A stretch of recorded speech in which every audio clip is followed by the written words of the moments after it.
Tailor කියන මේ පුද්ගලයා සුපර් මාකට් එකක අවුරුදු ගාණක් වැඩ කරපු කෙනෙක්. එයා කියන විදිහට උදේ 9:02ට විතර ස්ටාෆ් එක මෙන්න මේ වගේ දේවල් දකිනවා කියලා. ඔයත් හොඳට S2 ඇරලා බලන්න. Freezers better not rest.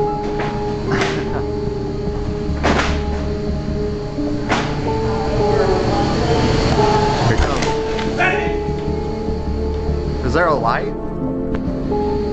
Is there a light in here?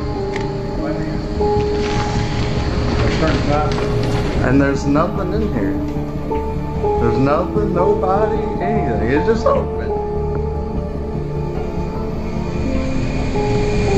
Tailor කියන විදිහට හැමදාම උදේ 9:02 වෙද්දි මේ දොර අద్භූත විදිහට තනියම ඇරෙන්න පටන් ගන්නවලු. මේක දිනපතා වෙන සිද්ධියක් හින්දා මෙයා ඇතුළට ගිහිල්ලා බැලුවට ඒක ඇතුලේ කවුරුත් ඉන්නේ නැහැලු.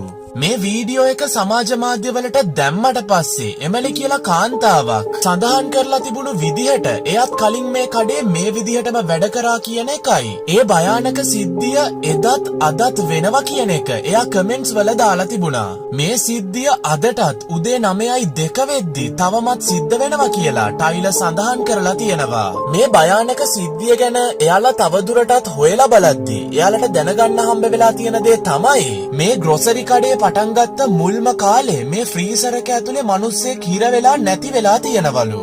මේ සිද්ධියෙන් පස්සේ ටයිලර් කියලා තියෙන්නේ සමහරක් විට මේ හයියෙන් දොරට තට්ටු කරන්නේ ඒ වගේම දොර හයියෙන් අරින්නෙත් එදා මේ ෆ්‍රීසර් එක ඇතුලේ හිර වෙලා මැරිච්ච මිනිස්සයාගේ ආත්මය වෙන්න පුළුවන් කියලා. ඒ වගේම ඒ මිනිස්සයා ඇතුලේ කෑ ගහලා විලාප දෙන සද්ද වගේ දේවලුත් මෙතන ඇහෙන්න පටන් අරන් තියෙනවා කියලා ටයිලර් සඳහන් කරලා තියෙනවා.